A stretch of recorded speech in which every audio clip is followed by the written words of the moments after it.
बिस्मिल्लाहिर्रहमानिर्रहीम। सबसे पहले अल्लाह ताला का शुक्र अदा करते हैं और तमाम दोस्तों का शुक्रिया अदा करता हूँ जिसने मेरे चैनल को सब्सक्राइब भी किया है और अच्छा फीडबैक भी दिया है और कोऑपरेशन की यकीन दहानी भी कराई है। उन सब की मेहरबानी। आज एक न्यू टॉपिक के साथ उसी चैप्टर को कंटिन्यू करते हुए हम क्वाड्रेटिक इक्वेशन के चैप्टर नंबर 1 यानी ऑक्सफोर्ड सीरीज में से एक चैप्टर नंबर 1 के फोकस करने जा रहे हैं, जिसमें पहले हमने डिस्कशन की थी वो सॉल्यूशन मेथड पर डिस्कशन की थी कि सॉल्यूशन मेथड कितने होते हैं। अब उन सॉल्यूशन मेथड में प्रीवियस लेक्चर में हमने डिस्कशन की थी फैक्टराइजेशन पर। तो आज हम सॉल्यूशन मेथड्स में जो दूसरी टॉपिक है वो कंप्लीटिंग स्क्वायर है, हम उस पर डिस्कस करेंगे। तो लेट स्टार्ट नाउ। अब हम सबसे पहले क्वाड्रेटिक इक्वेशन में जो स्टैंडर्ड फॉर्म बनता है वो स्टैंडर्ड फॉर्म जो आपके स्क्रीन के सामने मैंने रेड पेन से इसको थोड़ा हाईलाइट भी कर दिया है। इसके हल करने के 3 तरीके हैं। बेसिकली इसके 4 तरीके मैं बता चुका हूँ, लेकिन हमने जो चौथा तरीका है जो ग्राफिकली वे है उसको हमने जानबूझकर इस कैटेगरी में शामिल नहीं किया, उसको एक अलहदा कैटेगरी में शामिल किया है। तो जो प्रीवियस लेक्चर था हमारा उसमें हमने डिस्कशन की थी कि किसी भी इक्वेशन को फैक्टराइज कैसे किया जा सकता है और फिर उसमें से इक्वेशन को देखकर ही उसके रिजल्ट या कॉन्सिक्वेंसेस कैसे फाइंड किए जा सकते हैं। तो ये लास्ट लेक्चर में हमने यानी लेक्चर नंबर 5 में इस पर ब्रीफली डिस्कस किया हुआ है। तो जिन स्टूडेंट ने ये लेक्चर नहीं देखा तो वो लेक्चर देख लें ताकि उनके लिए फिर इजी हो जाएगा ये कंप्लीटिंग स्क्वायर की फैक्टराइजेशन। तो आज हम स्टार्ट करने जा रहे हैं कंप्लीटिंग स्क्वायर कि कंप्लीटिंग स्क्वायर जब करते हैं तो किन चीज़ों की ज़रूरत पड़ती है। तो बेसिकली जब हम कंप्लीटिंग स्क्वायर करते हैं तो ये 3 चीज़ें उनमें इन्वॉल्व होती हैं। इनमें से कोई भी एक चीज़ मिस होती है। अगर आप कोई भी आपको क्वाड्रेटिक इक्वेशन मिली हुई हो, जैसे मिसाल के तौर पर मैं लिख देता हूँ, एक एग्जांपल देता हूँ, x² + 4x। अब इसमें आप देख सकते हो कि एक टर्म मिस है, ठीक है ना। इसी तरीके से अगर मैं लिखूं 4x + 4, इसमें आप देख सकते हैं कि जो फर्स्ट टर्म है वो मिस है। इसी तरीके से अगर मैं यूं लिख दूं मिसाल के तौर पर x² + 9 that is equal to 0। तो इस टाइप की डेटा में हम क्या करते हैं कि कंप्लीटिंग स्क्वायर का फार्मूला इस्तेमाल करते हैं ताकि वो एक कंप्लीट स्क्वायर बन जाए। लेकिन सबसे पहले हम ये करेंगे कि किसी भी इक्वेशन में से, क्वाड्रेटिक इक्वेशन में से कोई भी टर्म कैसे फाइंड करें। जैसे कि फर्स्ट टर्म है, फर्स्ट टर्म के लिए हमारे पास जो फार्मूला होता है ये फर्स्ट टर्म है, ठीक है ना। S1 एंड S का मकसद होता है फर्स्ट एंड T का मकसद होता है टर्म, और उसका फार्मूला है कि हम मिडिल टर्म को होल स्क्वायर करेंगे, ठीक है। फिर डिवाइड में 4, ये स्टार एक मल्टीप्लीकेशन है, multiplication and LT means last term. इसी तरीके से अगर हमें किसी भी चीज का फर्स्ट टर्म फाइंड करना होगा तो हम ये फार्मूला इस्तेमाल करेंगे। इसी तरीके से अगर किसी का मिडिल टर्म मिस है, जैसे कि इसका मिडिल टर्म मिस है, तो हम इसके लिए हम क्या करेंगे, ये फार्मूला इस्तेमाल करेंगे। क्वेश्चन रेज होता है कि भाई यहाँ पर जो प्लस माइनस है ये क्यों है, क्योंकि मिडिल टर्म हमें मालूम नहीं है कि वो मिडिल टर्म पॉजिटिव है कि मिडिल टर्म नेगेटिव है, इसलिए ये प्लस और माइनस हम यहाँ देते हैं। उसके बाद ये स्क्वायर रूट है, ये फर्स्ट टर्म है, और मल्टीप्लीकेशन है, ये लास्ट टर्म है। जब ये दोनों मल्टीप्लाई होंगे और फिर वो मल्टीप्लीकेशन का रिजल्ट 2 से मल्टीप्लाई हो जाएगा तो फिर आप उनको कहेंगे कि ये इसका मिडिल टर्म है। नेक्स्ट पीपीटी में ये मैं प्रैक्टिकल करके दिखाऊंगा आपको। और जो इसका लास्ट टर्म होता है उसको कैसे डिफाइन किया जा सकता है कि LT is equal to mid term whole square upon 4 multiply first term. यानी अगर मैं इसको थोड़ा इनसे कंपेयर करूं तो इन दोनों में सिर्फ ये फर्क है कि अगर फर्स्ट टर्म फाइंड करेंगे तो लास्ट टर्म डिनोमिनेटर हो जाएगा, अगर लास्ट टर्म फाइंड करेंगे तो फर्स्ट टर्म डिनोमिनेटर हो जाएगा। तो ये 3 बेसिक फार्मूले हैं किसी भी क्वाड्रेटिक इक्वेशन को कंप्लीट स्क्वायर में कन्वर्ट करने के लिए। हम 3 चीजें यूज कर सकते हैं। वो टोटल डिपेंड करता है कि क्वेश्चन में मिस क्या है। देखें, एक सेकंड पीपीटी में आप अंदाजा लगा सकते हैं कि टर्म्स कैसे फाइंड करेंगे। उसके बाद हम एक एग्जाम्पल लेंगे, उस एग्जाम्पल के तहत आप समझ जाएंगे कि कैसे किसी भी क्वाड्रेटिक इक्वेशन को कैसे कंप्लीट किया जा सकता है, कैसे उसका कंप्लीटिंग स्क्वायर फाइंड किया जा सकता है। अब इसमें कंप्लीटिंग स्क्वायर टूल्स हमने यूज किए हैं कि इसका मकसद ये है कि कौन सा टर्म में से हमें सिर्फ उससे वास्ता है, ठीक है ना। हमें उसको अभी कंप्लीटिंग स्क्वायर नहीं कर रहे, हम क्या कर रहे हैं इसमें, हमें क्या चाहिए कि लास्ट टर्म फाइंड करना है बस। ये जो 3 प्रॉब्लम मैंने आपके सामने रखे हैं, इनमें से और हमें इसको कंप्लीट स्क्वायर नहीं करना, हमें जस्ट इसका लास्ट टर्म फाइंड करना है। तो ऑलरेडी में ये एग्जांपल नंबर 1 है जिसमें x स्क्वायर प्लस 4x है, तो हमने लास्ट टर्म का फार्मूला इस्तेमाल किया हुआ है यहाँ। अब आप सबको पता है कि जब एक क्वाड्रेटिक इक्वेशन मिलती है तो उसका स्टैंडर्ड फॉर्म यूं होता है कि ax square and plus bx and plus c। तो इस हिसाब से इस कैटेगरी को यानी इस स्टैंडर्ड फॉर्म को सामने रखकर हमें ये बताना पड़ता है कि फर्स्ट टर्म कौन है। तो फर्स्ट टर्म उसे कहते हैं जिसके साथ x स्क्वायर हो, ठीक है, ये फर्स्ट टर्म होता है, ठीक है। फर्स्ट टर्म उसे कहते हैं जो हाईएस्ट पावर का हो, और मिडिल टर्म उसके पास कहते हैं जिसके पास सिंपल x हो, और लास्ट टर्म उसे कहते हैं जो कांस्टेंट हो। ये मैं क्वाड्रेटिक की बात कर रहा हूं, किसी और की बात नहीं कर रहा, ठीक है। तो इस क्वाड्रेटिक के मुताबिक इसका जो फर्स्ट टर्म है वो क्या है, x स्क्वायर है, और इसका ये क्या टर्म कहलाएगा, ये मिडिल टर्म कहलाएगा। अब हम क्या कहेंगे, ये दोनों वैल्यू जो हम कह चुके हैं कि ये फर्स्ट टर्म और मिडिल टर्म है, ये फार्मूले में पुट करेंगे। देखें, यहाँ पर LT सेम है, और मिडिल टर्म की जगह मैंने 4x रख दिया। अगर यहाँ पर मिसाल के तौर पर माइनस होता तो मुझे इस ब्रैकेट के अंदर माइनस रखना पड़ता, लेकिन वहां माइनस नहीं है। तो x स्क्वायर, अब ये स्क्वायर जो है आपको पता है 4 के ऊपर भी आएगा तो 16 हो जाएगा, और x के ऊपर आएगा तो ये x स्क्वायर आ जाएगा। अब ये दोनों नीचे डिनोमिनेटर में जो 4 और x स्क्वायर है ये दोनों मल्टीप्लाई हो जाएंगे, तो ये हो जाएंगे 4x स्क्वायर। अब कैंसिलेशन लॉ के मुताबिक x स्क्वायर को कैंसिल करेंगे, और 4 की टेबल 1 टाइम एंड 16 पर 4 टाइम अप्लाई होती है, तो हमने ये इसका रिजल्ट निकाल दिया। यानी इसका मकसद ये हुआ कि इस इक्वेशन का जो आंसर है यानी जो लास्ट टर्म बनेगा वो क्या बनेगा, 4 बनेगा, ठीक है। इसी तरीके से हमने एक और दूसरा एग्जांपल भी लिया है कि इस दूसरे एग्जांपल को हम कैसे फाइंड कर सकते हैं। अब देखें, हमने क्या करना है, मिडिल टर्म को स्क्वायर करना है। ये मिडिल टर्म हमने स्क्वायर कर दिया, ठीक है, यहां इसका वैल्यू रख दिया, यानी मिडिल टर्म के सामने उनका वैल्यू रख दिया 7x, ठीक है।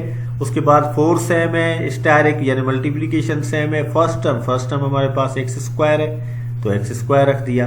अब जब इनको मल्टीप्लाई किया तो ये आ गया 49x square upon 4x square. अब इधर भी सेम स्ट्रेटेजी अप्लाई करेंगे, कैंसिलेशन लॉ, यहाँ पर कैंसिल हो जाएगा, यहाँ पर कोई टेबल अप्लाई नहीं हो रही, तो हम वैसे ही रखेंगे, ये आपका लास्ट टर्म मिल गया। इसी तरीके से क्वेश्चन नंबर 3 यानी एग्जाम्पल नंबर 3 में भी हमने वही किया है, लेकिन इसमें हमने क्या किया है, माइनस लिया है। जो मैं पहले एग्जाम्पल में बता रहा था कि अगर माइनस आए तो क्या करेंगे, तो बिल्कुल माइनस आए तो हम मिडिल टर्म की जगह उसका वैल्यू भी रखेंगे, जैसे मैंने रखा है -9x whole square upon 4x square.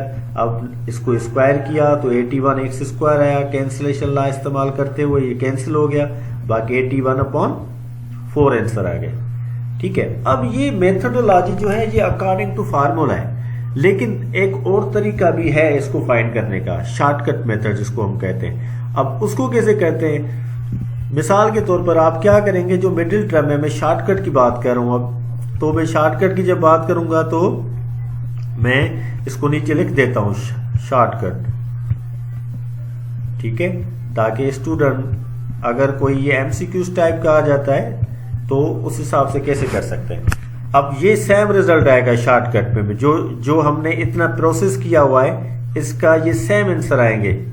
कैसे आएंगे, मिसाल के तौर पर अब पहले क्वेश्चन पर लेते हैं, क्वेश्चन नंबर 1 पर। क्वेश्चन नंबर 1 पर जो मिडिल टर्म है वो क्या है, 4 है, तो 4 का आप हाफ कर लें।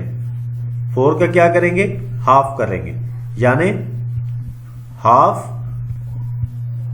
जो इसका हाफ होगा उसको आप स्क्वायर कर दें, जितना अब इसका हाफ आ रहा है। ठीक है, अब इसका हाफ क्या आएगा, 4 का हाफ आएगा 2, तो 2 स्क्वायर कितना बन जाएगा, 4। तो आपका ये मिल गया। इसी तरीके से इसमें आए तो 7 का हाफ क्या होगा, 7/2, तो ये 7/2 है। ठीक है, अब 7/2 को स्क्वायर कर दें। ठीक है, तो 7/2 को स्क्वायर कर देंगे तो क्या आंसर आएगा, 49/4। ये आपका लास्ट टर्म आ गया। इसी तरीके से अगर इसको करें तो इसका हाफ टर्म क्या होगा, 9/2, यानी -9/2। ये इसका हाफ होगा -9/2। अब इस -9/2 को आप स्क्वायर करें। ठीक है, तो 9 का माइनस खत्म हो जाएगी, क्योंकि आपको पता है कि मैथमेटिक्स पे 2 रूल चलते हैं कि अगर आपके पास ब्रैकेट है, ठीक है, और ब्रैकेट के अंदर माइनस है लेकिन पावर आपका इवन है तो माइनस खत्म। अगर ब्रैकेट के अंदर माइनस है लेकिन पावर आपका 8 है तो माइनस कभी खत्म नहीं होगी। तो इसका आंसर क्या आएगा, ये आंसर 81/4 आ जाएगा। तो ये शॉर्टकट मेथड था कि कंप्लीटिंग स्क्वायर में अगर लास्ट टर्म फाइंड करना हो तो कैसे करेंगे, एक फार्मूला की मदद से जो आपने यहाँ मुलायजा किया और आसानी से सीख भी लिया, और दूसरा शॉर्टकट मेथड होता है जो हम इस तरीके से फाइंड करते हैं कि मिडिल टर्म को हाफ करते हैं, आधा करते हैं, उस आधे को फिर स्क्वायर कर देते हैं, जैसे कि मैंने आपके सामने करके दिखाया, जिसका पहला आंसर का 4 आया, उसके बाद 49/4 आया और लास्ट का 81/4 आया। अब हम एक और एग्जांपल लेते हैं, लेकिन इस एग्जांपल में हम क्या करने जा रहे हैं, हम लास्ट टर्म नहीं मिडिल टर्म फाइंड करने जा रहे हैं। तो मैंने पहले ही बता चुका हूँ, ये 3 एग्जांपल भी मैंने इसी हिसाब से लिए हैं। ये फर्स्ट एग्जांपल है, इसमें मिडिल टर्म मिस है, ये सेकंड टर्म है, इसमें मिडिल टर्म मिस है, और ये तीसरा एग्जांपल है जिसमें भी मिडिल टर्म मिस है। अब हमने क्या करना है, सेम फार्मूला इन तीनों ग्रुप में मैंने, तीनों एग्जांपल में मैंने सेम फार्मूला ही अप्लाई, क्योंकि हमें चाहिए भी मिडिल टर्म ही चाहिए। तो हमने क्या करना है, जस्ट प्लस माइनस सेम, ये 2 सेम, फर्स्ट टर्म इसका क्या है, x² है तो x² रखा, और लास्ट टर्म इसका क्या है, 4। तो अब जब ये दोनों मल्टीप्लाई हो जाएंगे तो इसका रिजल्ट क्या आएगा, इसका रिजल्ट आ जाएगा 4x एंड स्क्वायर, जिसको आप यूं भी लिख सकते हैं, यानी 2x होल स्क्वायर। अब इसको आप अंडर रूट दे सकते हैं ऐसे। ठीक है, अब आपको पता है कि स्क्वायर और अंडर रूट जो होते हैं ना, एक दूसरे के इनवर्स होते हैं। जहां पर ये दोनों आ जाए तो दोनों खत्म कर देते हैं, यानी इसका मकसद है कि ये भी खत्म और स्क्वायर भी खत्म, बाकी अंदर क्या रह जाता है, अंदर रह जाता है 2x। अब इसका कोफिशिएंट ऑलरेडी 2 पड़ा हुआ है बाहर, तो जब ये 2 से मल्टीप्लाई हो जाएगा तो हमारा आंसर क्या आ जाएगा, 4x आ जाएगा। ठीक है, इसी तरीके से दूसरे एग्जांपल को लेते हैं, ये सेम स्ट्रेटजी, x² मल्टीप्लाई 9, तो इसका आंसर क्या आना चाहिए, इसका आंसर आना चाहिए 9x एंड स्क्वायर। ठीक है, ये स्क्वायर रूट के अंदर है। अब जब इसको बाहर निकालेंगे तो मैं पहले इसको स्टैंडर्ड फॉर्म में रखकर इजी कर देता हूं, यानी इसको मैं यूं भी लिख सकता हूं कि 3 ये x एंड स्क्वायर। ठीक है, अब सेम कैंसिलेशन ला जो मैंने यहां अप्लाई किया हुआ है कि स्क्वायर रूट और ये स्क्वायर एक दूसरे के मुखालिफ होते हैं, तो बाकी इसका अंदर आंसर आ गया 3x। अब 3x को हम 2 से मल्टीप्लाई करेंगे तो हमारा आंसर क्या आ जाएगा, 6x आंसर आ जाएगा। इसी तरीके से एग्जाम्पल नंबर भी आप ऐसे खुद कर सकते हैं। अब तीसरी कैटेगरी है, इसमें हमने क्या किया है कि कंप्लीट इसको, अब मैंने क्या किया है, क्योंकि इसका एक पोर्शन रहता है जो मैंने जानबूझ के रखा हुआ है, क्योंकि फर्स्ट टर्म मैंने करवा दिया, अब लास्ट टर्म, अब अगर किस मिसाल के लास्ट टर्म मैंने करवा दिया, फर्स्ट टर्म आपको फाइंड करना है। आप यहां से आसानी से कर सकते हैं। अगर मिसाल के तौर पर मैं यहां पर चलो मैं आखिरी स्लाइड पर यहां पर या इस जगह पर कर देता हूं, मैं कर देता हूं, मेरे पास है 6x प्लस 9 फॉर एग्जाम्पल, ये हमारे पास क्वेश्चन है, और मैं कह रहा हूं कि इसका हमें फर्स्ट टर्म फाइंड करना है। क्या फाइंड करना है, फर्स्ट टर्म फाइंड करना है। तो फर्स्ट टर्म के मुताबिक हमारा जो हमारा फार्मूला बनेगा वो क्या बनेगा, first term that is equal to middle term square. तो मिडिल टर्म हमारे पास है 6x, ठीक है, 6x, इसको हम क्या करेंगे, स्क्वायर करेंगे, ठीक है, अपॉन और 4 मल्टीप्लाई एंड ये फर्स्ट टर्म फाइंड करने, तो 4 मल्टीप्लाई लास्ट टर्म, तो लास्ट टर्म हमारे पास क्या है 9। तो जब इसको हम हल करेंगे तो ये स्क्वायर 6 के ऊपर आ जाएगा, तो ये आ जाएगा 36 और ये x स्क्वायर, ठीक है, अपॉन ये आ जाएगा 36, 4 9 36। अगेन कैंसिलेशन लॉ, 36 में कैंसिल, बाकी क्या रह गया हमारे पास x स्क्वायर, ये आपका फर्स्ट टर्म मिल गया। तो इस हिसाब से मैंने इसको छोड़ा हुआ है यहाँ पर, क्योंकि फर्स्ट टर्म और लास्ट टर्म में सिर्फ इनके जो टर्म्स हैं उनकी स्पेस चेंज होगी, उसकी जगह चेंज होगी, बाकी सेम प्रोसेस है। तो आए हम अपने आखिरी प्रॉब्लम की तरफ चलते हैं, और ये प्रॉब्लम एक ही मैंने इसलिए रखा है ताकि स्टूडेंट का कांसेप्ट क्लियर हो जाए। अगर जरूरत पड़ी तो यहाँ पर एक दूसरा एग्जांपल भी इंशाल्लाह क्रिएट कर देंगे कि ये हमें अब क्वेश्चन मिला है। अभी हम मालूम कर चुके हैं इस प्रॉब्लम से, जो पहले प्रॉब्लम थे उनमें से हमने ये मालूम किया कि फर्स्ट जो टर्म है कैसे फाइंड कर सकते हैं, मिडिल टर्म कैसे फाइंड कर सकते हैं, और लास्ट टर्म कैसे फाइंड कर सकते हैं। इसी तरीके से हमारे पास अब जो क्वेश्चन है इसमें से एक टर्म तो फाइंड करना ही है, लेकिन हमें ये भी बताना है कि ये कंप्लीट स्क्वायर कहाँ हो रहा है, किस कोई वैल्यू, वो कौन सा वैल्यू है जो हम ऐड करें तो फिर जाकर ये कंप्लीट स्क्वायर बने। तो जैसे कि आप एग्जाम्पल में देख सकते हो कि एग्जाम्पल है x स्क्वायर प्लस 21x, ठीक है। तो अब हमने इनका पहले सबसे, क्योंकि इसका ये नेगेटिव टर्म्स दिया गया जा रहा है, तो नेगेटिव टर्म कभी तो अगर इसको मैं इधर लेकर भी आऊं तो ये पॉजिटिव जरूर हो जाएगा, लेकिन इसका लास्ट टर्म नहीं बन सकता, ठीक है, इसका लास्ट टर्म नहीं बन सकता। तो हमने क्या किया है, इसका पहले लास्ट टर्म फाइंड किया है, ठीक है, वो सेम प्रोसेस इस्तेमाल किया है, 22x whole square by 4x square, तो इसका टोटल जो आंसर मिला हमें वो 41 मिला। अब 41 जो हमें रिजल्ट मिला हुआ, 121 जो रिजल्ट मिला हुआ है, अब ये रिजल्ट के हम इक्वेशन को जब बैलेंस करते हैं तो दोनों साइड में पुट कर देते हैं। देखिए हमने यहाँ भी ऐड किया है और यहाँ भी ऐड किया है, ठीक है। अब जब मैंने यहाँ ऐड किया तो ये हमें कंप्लीट स्क्वायर मिल गया, जिसको आप स्क्वायर के फार्मूले तहत लिख सकते हैं, जैसे कि मैं यहाँ लिख रहा हूँ, देखिए x स्क्वायर प्लस 2, ये 2 है, and x bracket over and 11, ठीक है, plus last term 11 whole square.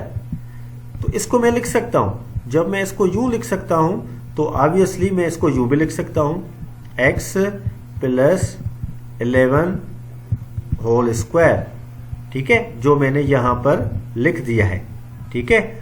और उसके अलावा यहां देखें 121 -40 अब 121 में से जो मैं 40 कैंसिल कर दूंगा तो आपका आंसर आ जाएगा 81, तो ये मैंने यहां रखा है। अब आपको पता है कि जब कभी स्क्वायर को खत्म करते हैं तो हम कौन सी स्ट्रेटेजी इस्तेमाल करते हैं, हम क्या करते हैं कि स्क्वायर रूट दे देते हैं।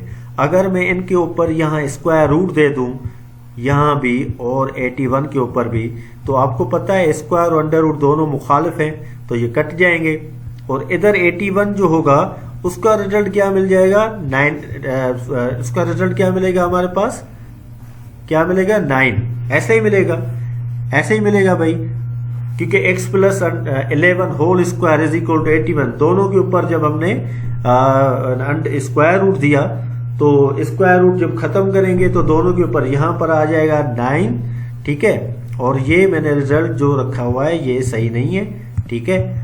अब x plus 11 is equal two plus minus 9, ये दो आंसर मिल गए हमें, ठीक है। अब यहाँ पर हम क्या करने जा रहे हैं, देखें ये दो रिजल्ट है, तो एक का रिजल्ट है x plus 11 is equal to, एक का रिजल्ट मिला 9, ठीक है। अब और दूसरे का रिजल्ट क्या मिला, x plus 11 that is equal to -9, ये मिला। ये दो हमारे पास आंसर मिले। अब इस आंसर के मुताबिक कैंसिलेशन लॉ इस्तेमाल करेंगे तो आंसर मिल जाएगा कितना, -2। क्यों?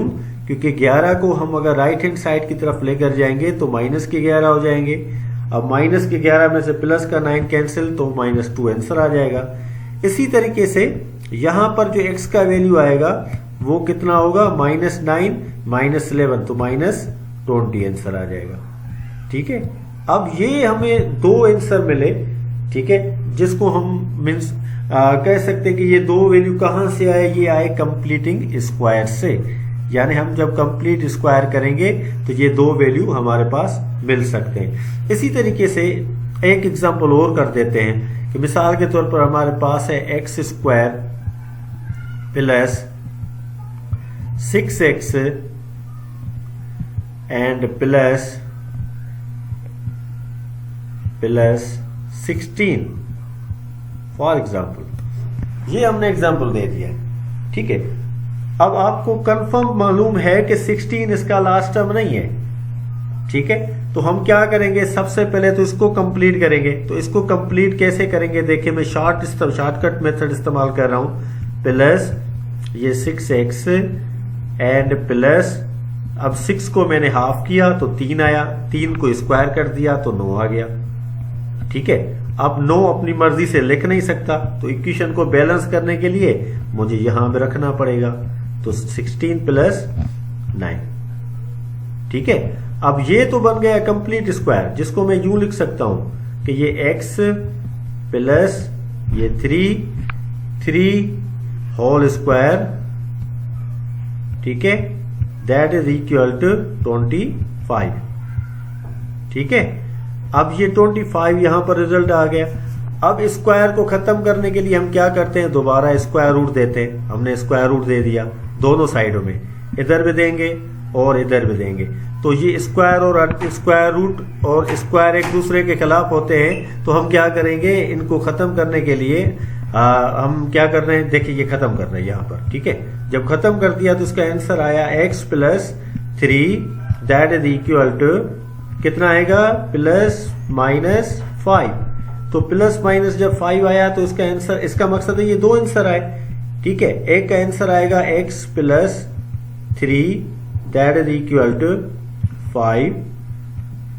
ठीक है, जिसमें से हम x का वैल्यू आसानी से निकाल सकते हैं, जिसका x का वैल्यू कितना आएगा, +2 आएगा।